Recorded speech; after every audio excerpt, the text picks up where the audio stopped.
So the gospel's a little bit long today. Hopefully my words will be a bit brief. I'm just going to jump right in and get to the heart of the issue. As I mentioned, in that gospel passage, it is loaded with references to themes associated with light and dark. In fact, that gospel passage we just heard was 41 verses. There are 54 references to those themes. So clearly John is trying very hard to do something profound, and our antenna should shoot way up and immediately focus on what is it that John is so urgently trying to communicate. You'll recall that the Bible itself opens with these very themes. Genesis says, "Darkness was upon the face of the deep, and the Spirit of God was moving over the face of the waters. And God said, 'Let there be light.'" So already in the beginning, there's this kind of tension between the darkness and the light. And God, as he's making each thing in its turn, it's as if he's pulling them from darkness into the light through the waters.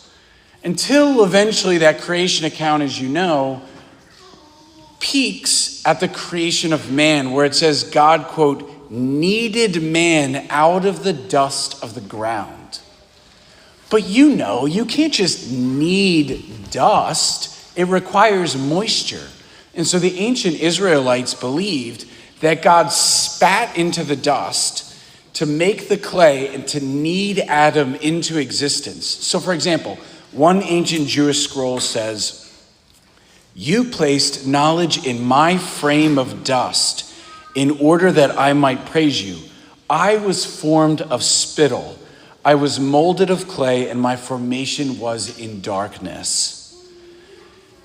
Another scroll says, "What can he born of a woman be reckoned before you? Kneaded from dust, he is so much spit, mere nipped off clay." Okay, so when Jesus goes to this blind man, he spits on the ground, makes clay out of his saliva, and then rubs that onto the man's eyes. This is way before CDC. He's clearly borrowing a pattern that is familiar to the people who are watching him do this.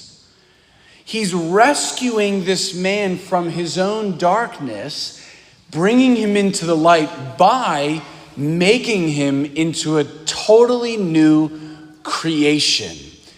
And this becomes very clear when the people start questioning his identity. "Aren't you the beggar? Blah, blah, blah. I don't know. Maybe he is. Maybe he's something else." They don't even recognize him. And he stands there and says to them the very words by which God identified himself to us last week in the burning bush. "I am." That is a profound claim. Something intense has happened in his life.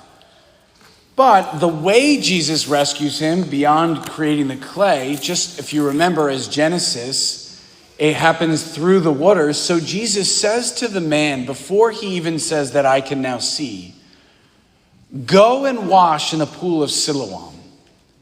Now the pool of Siloam was fed by the Gihon spring. But remember, the Gihon River is one of the rivers that flowed through Eden. So the association with creation at this point to an ancient Israelite and to a first century Christian encountering this gospel near to the time that it actually took place is not only clear, it's mind-blowing. Like this, again, it's that emoji, right? Which makes the hard-heartedness of the religious leaders all the more perplexing. They know exactly what's going on.